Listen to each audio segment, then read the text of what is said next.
मोहब्बत की सजा पाने को।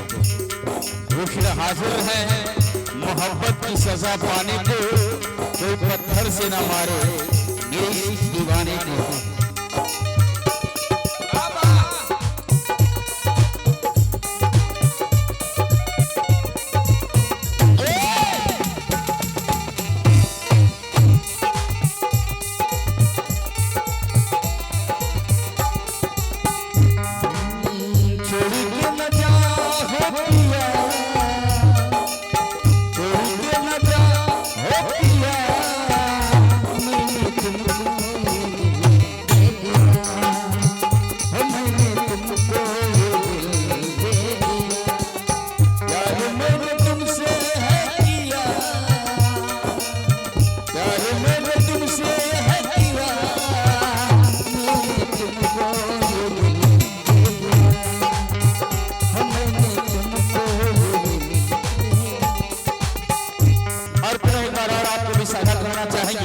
ये हमारी पार्टी शांति संगीत पार्टी है, जिसका प्रोप्राइटर, जिसका ऑर्गेनाइजर, जिसका मालिक है आदमी सुरेंद्र नाथ राम, पुत्र स्वर्गीय दीनानाथ राम, ग्राम बलसरी, साहबी, जिला बलिया, उत्तर प्रदेश से।